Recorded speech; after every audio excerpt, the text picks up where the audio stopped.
Sokina fi ngolu pai na yo yukale yo na yebisa na bino oyo aveya Eu vos anunciei a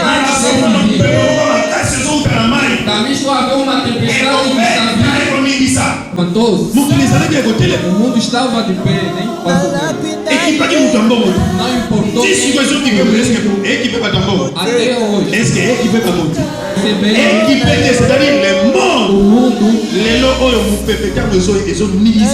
quando a epidemia chegou, mexeu a todo mundo. Quem pode reconhecer a glória de Deus? Quem pode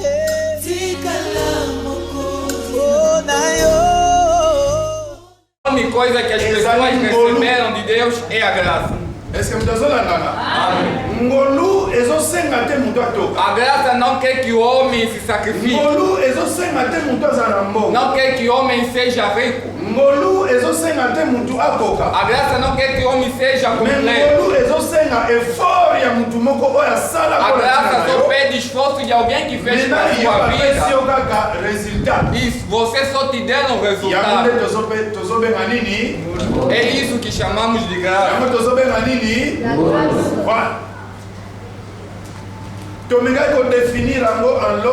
Já definimos em breve, mais longo também.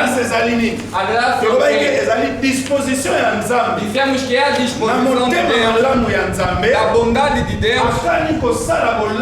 Ele pensou fazer a bondade no homem, sem o homem pedir. O homem não pediu, mas Deus na sua bondade, Ele fez o homem, Ele fez a bondade, Ele fez animais para ele. Ele fez árvore para ele e fez tudo a favor do homem. O homem, quando veio, ele encontrou tudo o que deveria precisar. Tudo que necessitava, Deus fez para ele. É uma graça. Por isso dissemos que Davi compreendeu isto. Ele compreendeu que os tempos estão a passar, mas ele não está conseguindo contar, não está conseguindo aproveitar.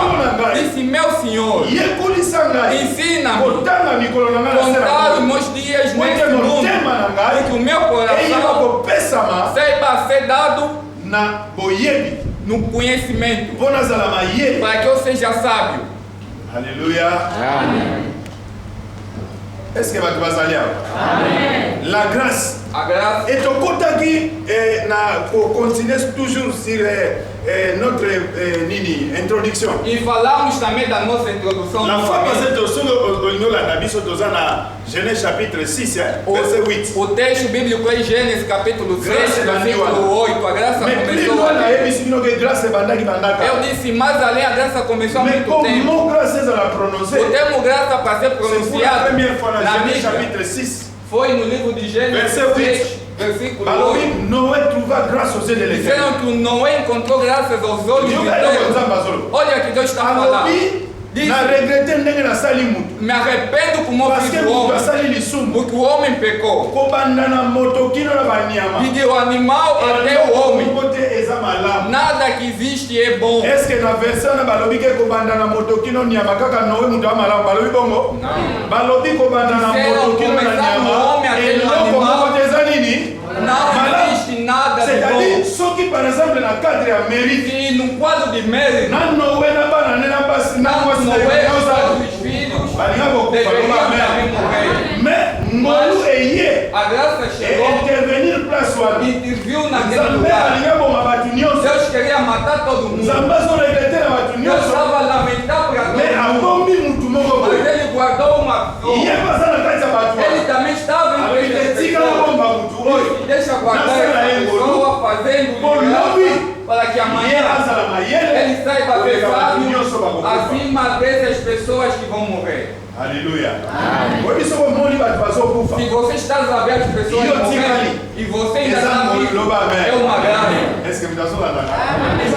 É uma graça. Pour constater que parce que Não pensa porque osambelaki mingi você te. orou Ça n'a bastante. rien à voir na kosambela. Não tem nada a ver com Les orar. pasteurs les plus grands, O pastor mais les grande, pasteurs les plus puissants, o pastor mais poderoso, lelo bamosusu mpe bakufi. hoje eles também C'est morreram. soki obiki Se você está swa salvo, ngolo ya nzambe saiba que tia liboso na é a graça de yo. Deus que coloca isso em frente de ti.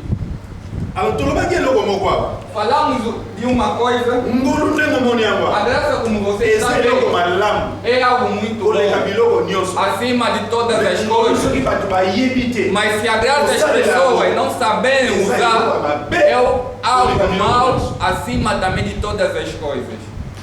nani azocomprendre mama azo alleluya alleluya est-ce que olingi omona facette mosusu ya ngolu Quem vê uma outra faceta da graça, omona face mpe mosusu ya ngolu será que quem vê o lado bato B, bayebi kosalela yango te. se as pessoas não saberem usar a graça? toetiliaki nde ntango Estudamos dois tempos, ntango ya kala o antigo na tempo ntango ya sika. e o novo Na tempo. ntango ya kala tolobaki nini ebandaki renye nini ebandaki renye la loi. Antigamente a lei Na é que ntango ya reinava. sikoyo nini ezorenye la grâce. No tempo de Mais na agora ntango é a ya graça kala que loi reina. ntango ezorenye No tempo que a lei reinava, grâce ezalaki to ezalaki te a graça ezalaki também nde existia, ezalaki nde nini ok mas era pouca. na ntango oyo grâce No momento em que ezoleni nós estamos, a loi graça eza to é, eza te a mais lei eza na eza existe, ndenge nini mas é pouca. est-ce que moto azolandana soki moninga moko azorenye Se um está reinando, mosusu fo bazala na kokita est-ce que moto azolandanga o outro tem que estar por debaixo. oyo wana azalaki ya kokita tombwani Se o que estava por debaixo moko foi ezalaki ya exaltado, komata asa nini aquele que estava exaltado deve descer. No tempo em que nós eza ntango ya estamos, ngolu é o tempo da eza ntango graça. ya mobeko te Não é o tempo da lei. c'est-à-dire la loi ne règne plus A lei não reina c'est mais, la grâce qui règne mas sim a graça que mais reina. bible elakisi biso baprincipe moko Mas a Bíblia nos mostra uns na ntango ya princípios. kala soki Antigamente, omoni par exemple mutu se vê o homem abiki foi ou salvo, soit par mérite é pelo mérito, mais lelo soki mutu abiki eza sous mas mérite se hoje o homem foi salvo, não é mais nyonso por ezali mérito. kote na ngolo ya nzambe Tudo é contado na quelle que soit graça la de œuvre Deus. ozosala Mesmo com as suas Mesmo obras que que você você faz, cabeça mesmo que você Pois está é, mosusu bana errado. mbongo me bakabi te Muita gente tem dinheiro, mas não Ação consegue que nós ofertar. fazemos na tango, Toda ação que nós fazemos contamos na nesse casa tempo, nini? nós contamos Na casa nini? dentro da graça.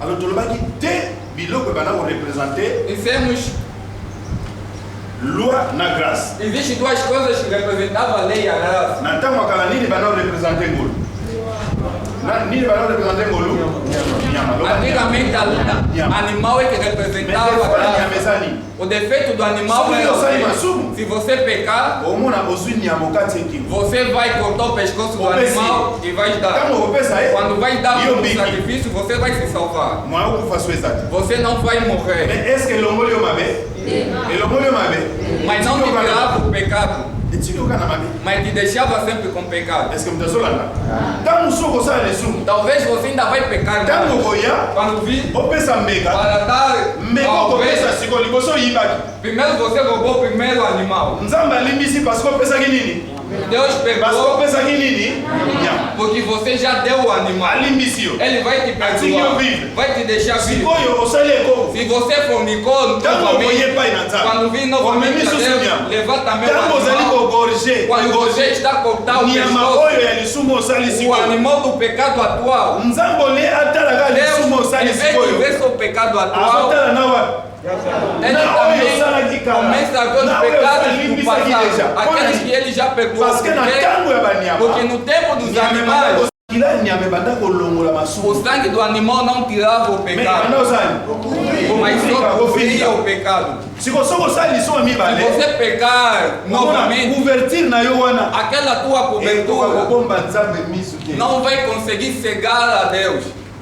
ntango osali lisumu ya mibale Quando você vai pecar novamente, Deus vai te olhar. mais yo te moto ozalaki jour wana Você que não estava aqui naquele dia, jour wana yo te moto osalaki ya bolimbi naquele dia você que pediu perdão, nkolo eza ngai você vai dizer sim, eu Você sou é eu. Susu. Mas você pecou novamente. Bon, na l'émission. Não, vou te perdoar. Olha a l'émission a mi bale. Ele te perdoou. Kama kosa asuli suma misa. Novamente, quando você fazer o pecado pela terceira Você vez, lembrar na masumu o mi bale tika ele vai se lembrar dos yo. pecados que ele já perdoou. Vai se lembrar novamente. Mais na Nouveau Testament, Mas no Novo siko na Testamento, ntango no tozali tempo em que nós estamos, nyama te mutu akufi. não é o animal que morreu. Bazozwa jargon ya nyama Eles l'agneau pegam de Dieu qui ôte les péchés du a monde. alegoria do animal Mais que en fait, morreu ce n'est pas pelo un pecado agneau. do mundo, mas não Mais é c'est uma la vie de ovelha. Dieu lui-même qui est offerte. Mas sim, é a vida de Deus que ele Est-ce que mesmo vous avez fez. là? Na ntango ya ezali pe na ntango balobi nyama Antigamente, nyama. quando diziam Ntango animal, balobi animal. ngombe ngombe. Quando diziam ovelha, Ntango ovelha. balobi meme meme. Quando diziam cordeiro, Mais sikoyo cordeiro. Mas baza hoje, kose refere kaka omoni memo banda kopesa kuna. dizem, tá vendo o animal que Meme wana não ezalaki ombre des choses à aquele venir. animal era uma sombra das Nyama coisas mpenza ya que solo vinham. oyo akolongola masumu O ezalaki. animal que Jésus. vai tirar realmente pecado. Sikona é ntango Jesus. ntango tozolobela nyama. Nesse tempo, Eza mpenza fala nyama do te me animal, ezali não nzambe é ye moko. animal, mas Obi sim ezoloba é Deus. nzambe azalaki katikati na A yesu Bíblia diz mpo que ayokanisa Deus mokili estava lokala em nani. Jesus para reconciliar o mundo consigo mesmo. C'est-à-dire na minute oyo Nesse eza caso, su nyama te não é mais animal. lokola eza su nyama te Como não é mais nyama animal, azalaki o innocent animal era mais inocente, sauf que jésus oyo aye na mas Jesus que se crucificou, oyo aza nzambe aquele que era Deus, aza é Deus, innocent ele é aza inocente mpe coupable. e também culpado. Est-ce que vous avez compris ndenge nazoloba yesu aza innocent oui ou non Jesus é inocente. ndenge naza innocent nawebisaka ndenge naza innocent Como ele é inocente. telema oui po asalaki lisumu Porque ele não pecou. nani andimi oyo asalaki lisumu Quem crê que ele não pecou, alleluya nani andimi ke jésus quem crê que Jesus não pecou, yango wana azali innocent por isso ele é justo ou tolobi aza inocente. mpe coupable ndenge nini aza coupable Dizemos também que ele é culpado. Como ele é culpado? il s'est chargé de Ele pecou dos nossos pecados. est-ce que nzambe azala nzoto te nzambe aza nzoto te Deus não é carne, não é qui físico. est spirituel Deus é espiritual. nzambe aza nini mo Deus nzambe é, aza mo Deus é molimo espírito. lokola nzambe aza molimo Como Deus é espírito. soki alati nzoto Se ele se alati encarnar, yango mpona ete alati yango mpona ele não se encarnou para ele, mas sim para sikotanga nós. matile ekulusu Quando bazobaka ele foi en crucificado, réalité na realidade, ezali ye bato bazobaka as mais eza mpe ye te não é ele que está Pourquoi? Parce que também não é ele que Alá está. Porque ele só yango usou mpona o alobi ntango corpo. yesu babakaki Isso Paulo disse quando ezalaki Jesus nde ngai foi basali crucificado. nini Era eu que estava sendo ser crucificado. est-ce que mutasolana jésus aza innocent Jesus primeiro parce que asalaki inocente, eloko te porque ele não ndenge pecou. nyama azalaki azalaki O innocent animal também era inocente. asalaki eloko te me bazokoka te kingo mpona masumu ya motu moko Ele avivre não na kazala pecou, liberte mas lhe sacrificava por causa do pecado de alguém. mais culpabilité ya jésus A culpabilidade de ezali mpo Jesus alatiaki nzoto é porque ele encarnou o corpo humano. toute chair ezali péché Toda a carne é nzoto moko pecador. te eza malamu liboso ya nzambe Nenhum corpo é lokola yo olati nzoto como você nzoto olati ya encarnou. bato ya O masumu corpo que você usou nos azwa biso pecadores, nyonso akotisa biso na nzoto wana ele pegou representa biso todos nós, se yango mponaka makambo colocou nyonso nele. tosalaka na eglize ye yango Por asala isso, tudo que você faz é que ele bato fez. bazoyeba jean baptiste As bazobaka te pessoas iam João Batista para ser ye batizado. lokola alati nzoto ya bato ya masumu ayebe Ele, como aza vestiu a nzambe carne lokola dos alati pecadores, nzoto ayebe aza nini encarnou, aza ele também nini veio para ser azobate batizado. c'est-à-dire nyonso asalaki Tudo que ele ezali fez mpona neste mundo kosidentifie na yo na é ngai para se identificar a mim mpona e você. kolakisaka ngai jésus Para mostrar que eu, ngai Jesus, nzambe nalati nzoto eu como Deus nzoto encarnei, nalati eza ya jean a carne que eu me nzoto encarnei nalati de eza ya João marie é da nzoto Maria, nalati eza ya jeanne é da nzoto Joana, nalati eza ya jacques é do Tiago, por exemplo. asidentifie na yo Se identificou a soki todo ayokaki mundo. nzala Se ele na nzoto azalaki na teve fome no corpo, asidentifeki na yo ele também se identificou c'est-à-dire comigo. aosala lokola yo Ele agiu ntango ye azoyoka com nzala você. Quando ele sentia fome, aza capable apesa motu biloko ya kolia parce que ye moko ele é ayebi nzala capaz ndenge ezalaka de lokola dar ye. alimento aos homens porque nayebi te ele soki é bato baka Deus. comprendre makambo nazoloba jésus alataki nzoto mpo yesu non nzambe alataki nzoto Deus se oyo abengi encarnou, jésus é que nós chamamos de eza mpo Jesus. atouche du doigt É para tocar, aexperimente experimentar makambo nyonso oyo moto avivaka tudo que o homem vive. est ce que moto azolala ya Est-ce que vous voyez que Jésus côté moi bangi pas bangi? Teve momento que Jesus. Est-ce que vous avez là? Côté moi Jésus va balobi a bangi. Temeu. Abanga pona été parce que ça va banga mais abanga parce que la team zote ezaïo so représenter. Qui n'a qu'à dire angoisse.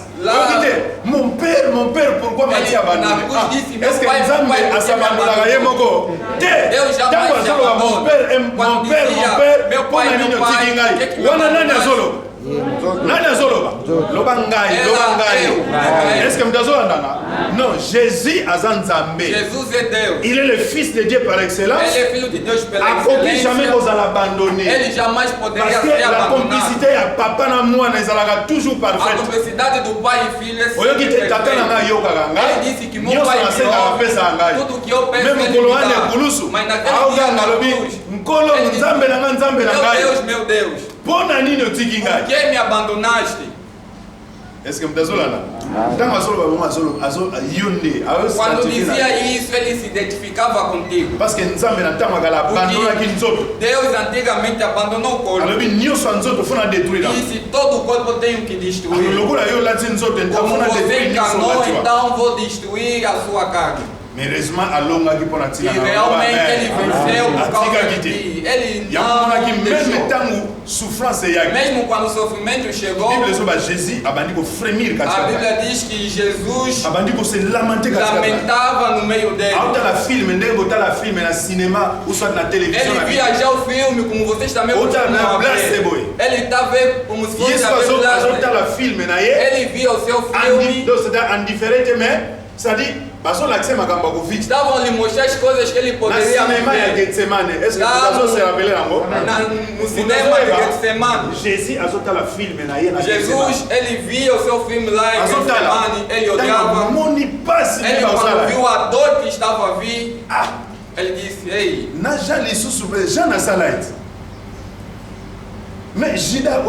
o Judas, é o que ele fez. Até a árvore. Querem me crucificar por causa da árvore. Vão me crucificar na árvore. Tudo isso. Meu Deus. Ele disse, pai, será que não pode tirar essas coisas que eu estou a ver? Eu vou tentar demonstrar para ele que sou Deus. Ele se demonstrar que é Deus na cruz. Nós não poderíamos ser salvos. Se Deus mostrava a sua atividade quando veio salvar, nós não poderíamos ser salvos. Ele disse, oh, ezala selon makanisi na ngai. Não seja segundo a minha vontade, mas seja segundo a vontade de quem vai.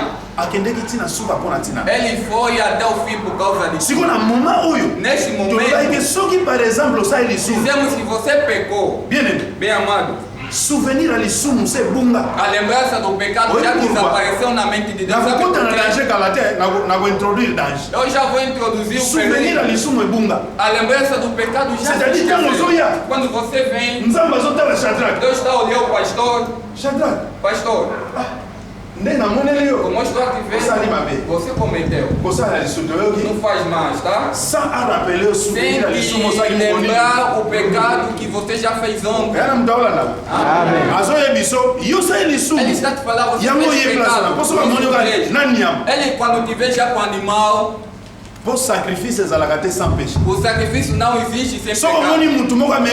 Se o homem está levando o animal, é porque já pecou. Deus quando te vê já você a carregar o animal, ele diz, ei, meu filho, você já pecou. Antigamente, ele vai te falar que você pecou.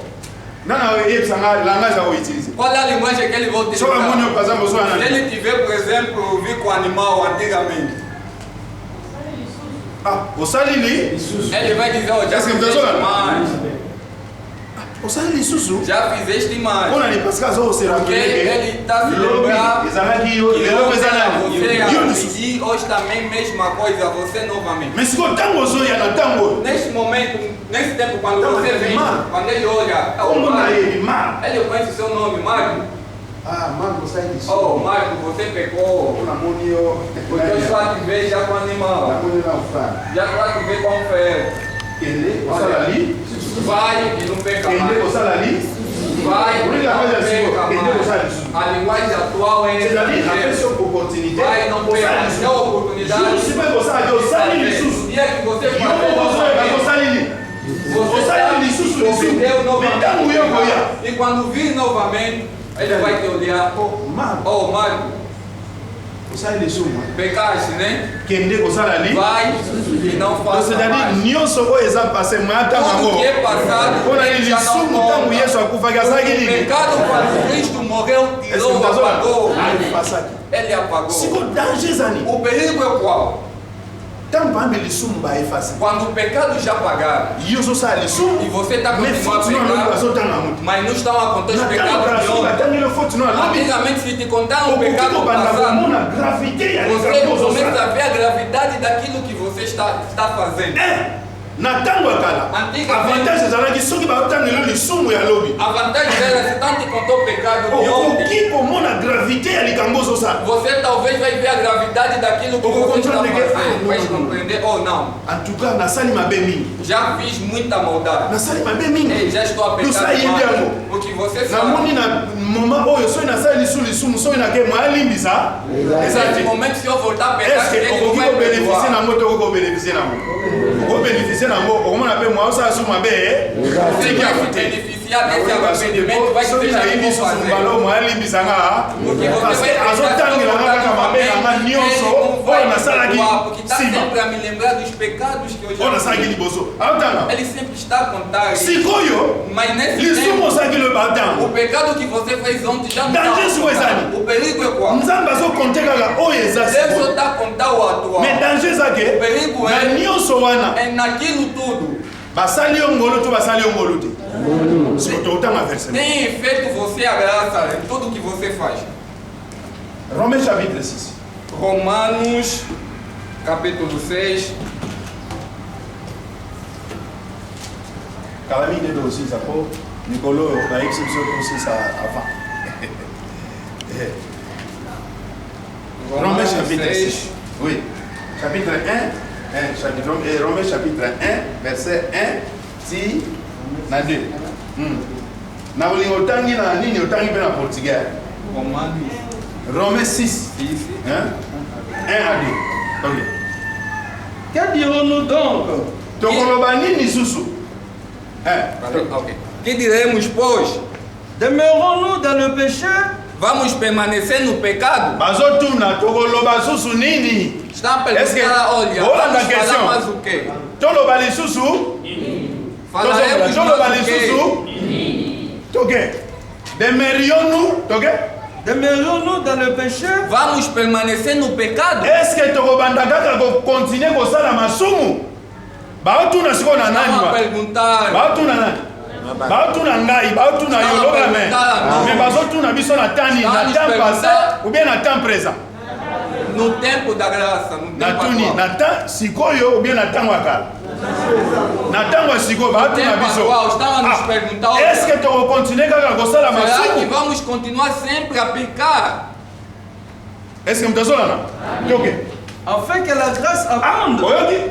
Batangi eloko moko. Batangi nini? Disseram algo para que a graça seja abundante. Nalingi mutu nyonso. Eu quero que todo mundo pronuncie. Batangi nini kuna? Loba grâce. Loba ngolu.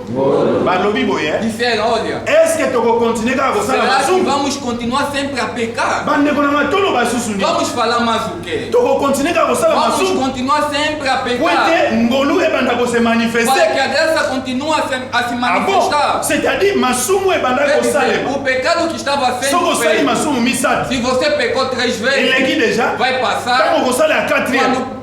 Pecar novamente. Se não estão a contar, a graça está em qual pecado? Você tem que contar graça em qual pecado? A supposer que você sabe que déjà masumu 4. Imagina você já pecou 4 vezes. Você sabe combien masumu? 4. Você já pecou 4 Normalement, vezes. ce que ça à 5e. Normalmente, quando você faz o Tango crime, boya ko senga bolingi. quando vir pedir perdão, Nzamba koloba noni. Deus vai te falar o Normalement na cara. quê? Normalmente, antigamente, poderia te falar o quê? Hein? Oye lisusu, c'est-à-dire Ele vai dizer combien que de novamente. combien? Na osa ele combien? 5. E ele está contando todos os pecados. Aqui disseram, Donc continuer ka kosala masumu. vamos continuar sempre a fazer pecado. Pongolu ebanda komonisa. Para que a graça continue Donc c'est-à-dire a se lelo soko manifestar. sala lisumu nzamba akontela lisumu nini? Combien ngolu asala na masumu boni? 4 etikali asali ngolu. Amona ke osala na lisumu te. Por isso Deus quer que você não fizesse pecado. Lá nos 4 pecados, ele não conta. Ele só conta o pecado atual. Olha, lokola masumu ya kala bauta. como os pecados antigos não estão apontados, vamos continuar a fazer pecado. A questão estão a fazer para os cristãos.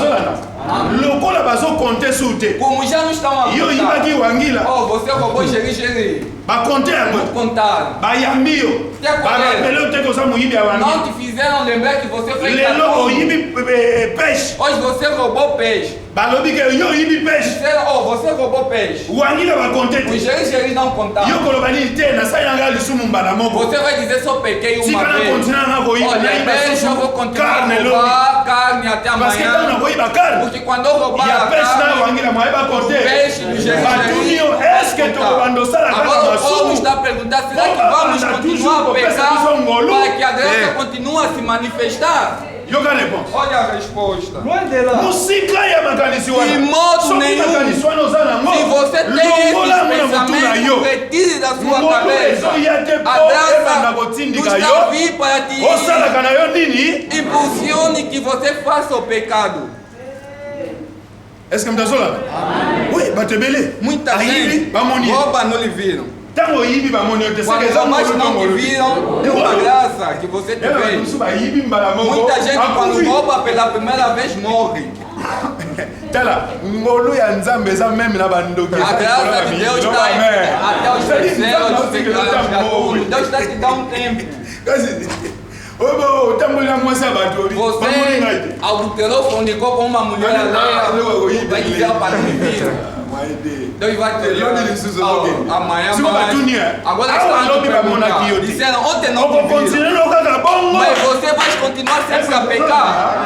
Lokola ozwi punition te na bato mosusu ayiba te aza wapi? Na prison. Na prison. Muita gente que roubou está na cadeia. Aza na prison. Inocente Mais estão yo na cadeia. oyiba Mas você yo roubou. osala mabe oza wapi? Fez pecado, está livre. Siko awa oza na liberté malgré ozoyiba malgré osala mabe batuni yo okokontinue kaka kosala O bongo. Paulo está te perguntar, vais continuar C'est-à-dire sempre a mikolo fazer nyonso isso todos os okontinue kozala dias. libanda ozwaka no ngolu. Vais continuar sempre a fazer essa Balobi, libertinagem. loin de là. Disseram de modo ngolu ya nenhum. nzambe soki A graça bazopesa de Deus yango está sendo ezali usado por mpo aqui. lobi ozwa mayele É loba para que amen você seja oyeba sensato. kobima na makambo Para que ozana você saia daquilo que você está parce que fazendo. nzambe ayebi ke Porque Deus sabe porque eya na mutu mosusu akoti prison muita gente foi na cadeia. ye bazwi ngolu akota prison Ele teve a graça de estar na parce que cadeia. tolobaki ngolu ezocouvrir nyonso Porque loba dissemos que a amen graça azwi abrange ngolu tudo. akota prison Teve a graça de estar mais na nzambe ayebi cadeia. manière nini ya kobimisa Mas Deus sabe a maneira que vai lhe po tirar de aza na lá. bato moko bopetele bakobimisa Porque tem algumas pessoas mais que yo vão nzambe lhe ayebi ke tirar. soki bakoti Mas você, Deus sabe se Muita você mobilização. está na Sikoyo, cadeia, ninguém vai soki te osali tirar. mabe. Por isso, quando você Omona, faz o mal, você vê apesi yo ngolu que Deus vai te dar a graça. oyo azoyeba Ele Tomona vai te bato dizer, mosusu oh, olha esse não tá otuti mela carne sabendo. Muita gente, quando você akiti bate o carro, fréquent na Um bakar carro oyo de luxo. elikitaka Bakita kosi. bakita kosi un carle eke na bakita kosi ekota jamais de prince esukaka na mabele ti mabele ti chauffeur akufi na yebe moya kota prince e um carro qualquer, essa que nem passa na estrada, Aleluia. bate num carro de luxo. bomona bachauffeur abongo te Você não conhece. bazala na bango abona Motorista dos ventos, todos fazem sabia, baqueta, campo. donc okosala des abanda Você église pode ebanda fazer 2 anos. nga namona chauffeur moko campo Eu bakita só kosi bakita vejo kosi durante donc 2 anos c'est-à-dire nani okuta kota motorista prince só faz kokana ngo minda pe kilométrage alléluia siko na nzela tango imagine un camion qui est bakar pe ya bien omona ke kotala ndeko na ye auti tala tona imagine on ka tala tona akoti pe la kita kosa ke tala ndeko na ye oui ou non tango akoti yo komona tuti kadwa tá conduzindo imagina tuti kadwa ane loko te ele quando bate ele não tem nada mbongo so azwango o dinheiro que ele tem tango azozwango ele moko na asombilo so na mateso ale ele moko mwasa mibale tout ça apesi mbongo oyo mpe na ndako ta mosu aliboso mo apesi mbongo ezati mosusu azomela bawisi lobi so bakitako Alléluia. Okomona bazalaka na mbongo. Ele nunca tem dinheiro. Alléluia. Alobi teke bango nyonso. Mais la plupart. Mas a maioria são assim. Alléluia. Sikoyo omona imagina ele vai passear aquele carro de luxo.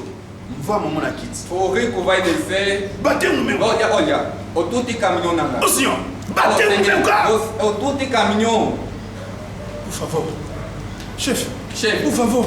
Please, pardon. Tanto Deus só senga pardon. Quando ele está pedindo perdão, pardon donc. Ele quando já está pedindo perdão. Ah, faut que mais a position a boy. Ele nem está jogando, mas está pedindo perdão e lá no bolso não tem nada. Chefe não só na zona. Todos os chefes está vendo.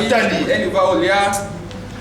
Vai olhar. Eu sou que na lobby a bombisa hoje. Esse se eu lhe mandar consertar o carro.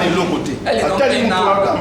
Ele olhou o carro que ele costuma andar e a sua pessoa ali vou acrescentar seu pecado acima da minha cabeça. Olha, vai. Aleluia. Mas só que muito bom é bem tudo. Se rico batesse naquele carro do homem rico representante. Ele só na cara bem tudo. Você tem bom carro. Mas tem carro também. Ele vai ver olhar. Se você vai Mônica muito tudo a pam pam. Se vê alguém que não tem dinheiro bater no carro, você vai ver que você não tem nada. Agora ele vai perguntar, você é taxista de Baquita Costa?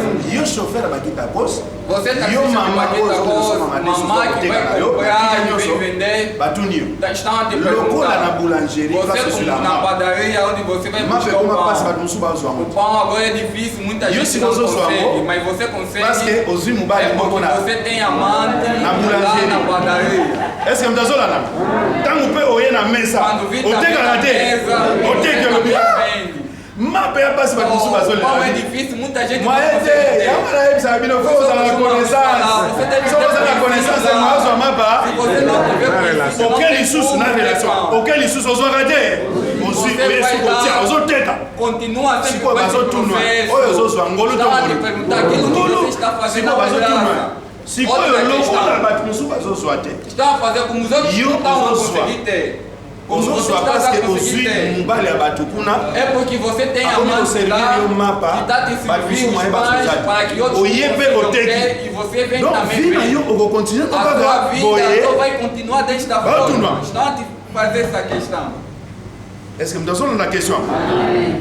Totanga. Totanga. Proverbe. Vamos ler o livro de Provérbio. Siga bem, porque é aquilo que nós costumamos fazer. Vamos viver só assim.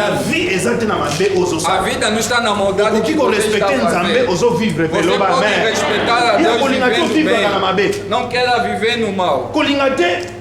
Não queira que a razão da sua vida seja pecado. Muita gente, se não roubar, não vai comer.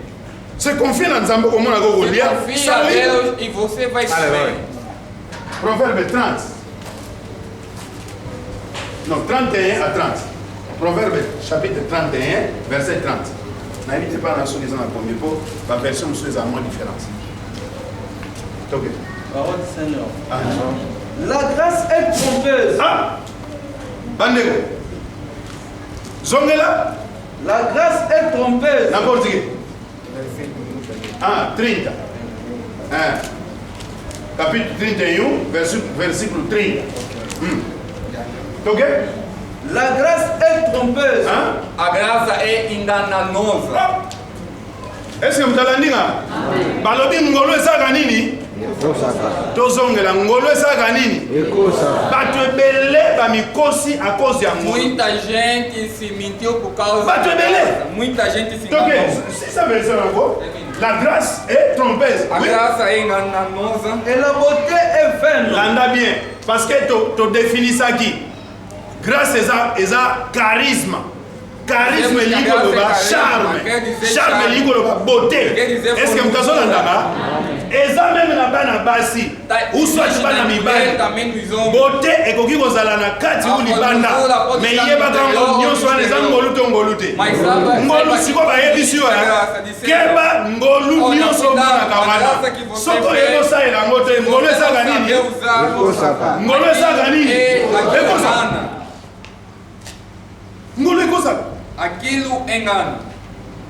yo mona te biso bapasteur Muita gente, os pastores, osololaka na bato te você não conversa com ninguém. ozalaki mutu moko timide Você é alguém inútil. siko nzambe apesi yo makoki na tala oyo apesi yo na don oyo apesi No yo dom que ele te okoki deu, kosolola na bato você consegue bato ya modele conversar na as modele na pessoas, bato ya todo mbongo tipo de basi pessoa. mibali Mulher, basi ya homem. bato bana ya bato ya basi bazoyepai na Muita gente vem a ti. oyo oza nango eza ngolu to ngolu te ngolu grâce. mais siko soki Mas, oyebi koentretenir se yango você te não saber usar, yango tozomona por isso estamos bato mosusu sabendo, azokota muita na gente mwana ya bato dorme com asali na filha ye koko alheia, me mwasi ya bato asali na ye koko Fornica com ela. oyi pourquoi mulheres parce que alheias azwi também ngolu ya fornicam, kokutana na mwasi ya bato porque ele teve a azwi graça ngolu de ya kokutana na mwana bato ya mwasi filha usoki alheia, azwi ngolu ya mulher alheia, kokutana na mutu ya mbongo E também teve o privilégio de se oyo encontrar lobi com azalaki ele. nango te Aquele- me aquele lelo que nzambe não apesi tinha ye ngolu homem, mas Deus ya lhe kokutana concedeu a bato graça wana de se ye encontrar siko com essas ngolu pessoas. olia exploita yango Ele, bien em vez de usar ngolu bem ekosi essa eloba graça, amen mas a graça loba o ngolu enganou. ekosanga ete loba ngolu Diga, a graça ekosanga não ete pode me enganar. loba ngolu ekosanga ete A graça não possa me ngolu enganar. ekosanga ete Que a graça não possa me la enganar. plupart des fois nyonso toza nango eza ngolu Muitas coisas que nós Mais temos yango que ekosa agradar, biso, même mas liboso ya é aquilo Nzambe. que nos engana diante de Deus. okomona ta mosusu okozwi mbongo Você quando talvez tem dinheiro,